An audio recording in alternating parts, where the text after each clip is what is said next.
Hello friends, and welcome back to our daily women's devotional, I Am Love, edited by Carolyn Rathbun Sutton. Today is December 3rd, and the title of our devotional is Honey from the Rock, written by Bev Owen. The Bible verse is found in Psalms 81, verse 13 and 16.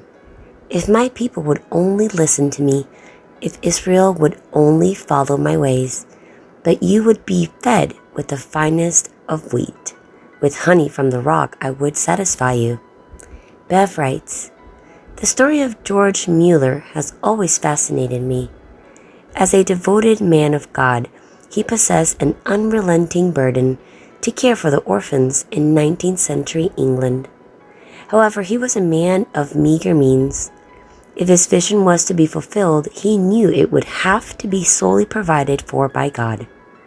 Amazingly, Mueller never sought donations.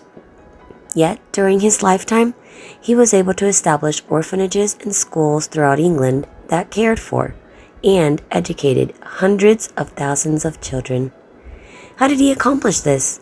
By prayerfully listening to God's call and seeking God's blessing every step of the way.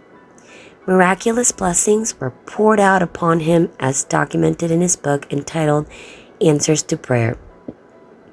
I was recently reading this little book when it referred to one of Mueller's favorite texts, Psalms 81, verse 10. Open wide your mouth and I will fill it.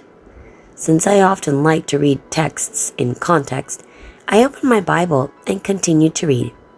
Psalms 81, verse 16 soon got my attention. That you would be fed with the finest of wheat. With honey from the rock I would satisfy you. Honey from a rock? Envision that for a moment. Wild bees will sometimes form their hives in the tiny crevices of rocks, but this is not their typical behavior, and I can guarantee you that it would get my attention if I ever saw honey coming from a rock.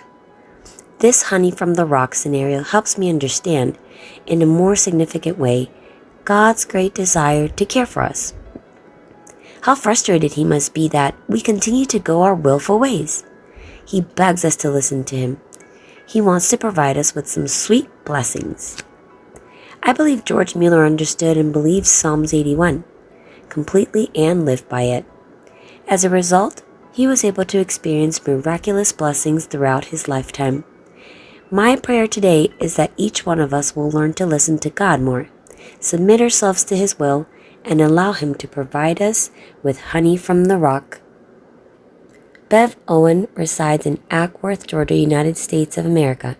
She has 2 adult children and 4 grandchildren and is married to Wayne. Currently, she and her husband own an assisted living home and feel blessed to continue their ministry by serving the elderly. One of her hobbies is writing, and she has had numerous articles published. By reading this devotional, I'm reminded that God's blessings come sometimes in the most unexpected ways. We need to listen to that still small voice, and once we hear his calling, we need to answer it. Whether it's that we're praying or simply just asking for something, God will probably already give us the answer before we ask. I hope you're blessed, you enjoyed today's devotional, and I will see you again tomorrow.